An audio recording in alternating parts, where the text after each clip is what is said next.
Mary Seacole was born in 1805 in Kingston, Jamaica. Her father was a Scottish soldier, and her mother was a free black woman and doctoress skilled in traditional medicine.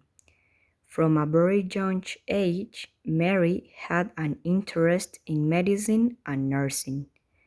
When she was just 12, she was helping her mother run a boarding house in Kingston, where many of the guests were sick or injured soldiers. She was a businesswoman who provided sustenance and care for British soldiers at the battlefront during the Crimean War. In 1836, she married Edwin Horatio Seacole, and during their trips to the Bahamas, Haiti, and Cuba, she augmented her knowledge of local medicines and treatments.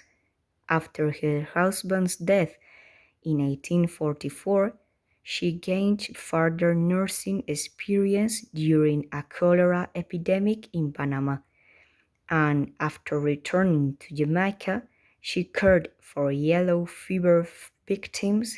Many of them were British soldiers. Mary was in London in 1854 when reports of the lack of necessities and breakdown of nursing care for soldiers in the Crimean War began to be made public. Despite her experience, her offers to serve as an army nurse were refused, and she attributed her rejection to racial prejudice.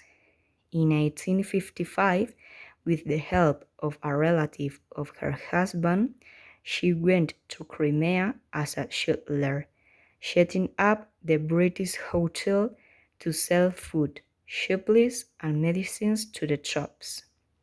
She assisted the wounded at the military hospitals and was a familiar figure at the transfer points for casualties from the front. She died the 14th of May in 1881. Her achievements are: in 1857, her autobiography, Wonderful Adventures of Mr. Seacole in Many Lands, was published and became a bestseller. A festival was held in her honor to raise funds and acknowledge her contributions, and she received decorations from France, England, and Turkey.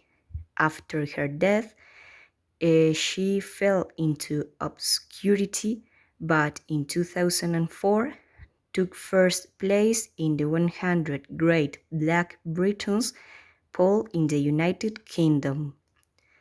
Also, she received 4 medals from a grateful British government.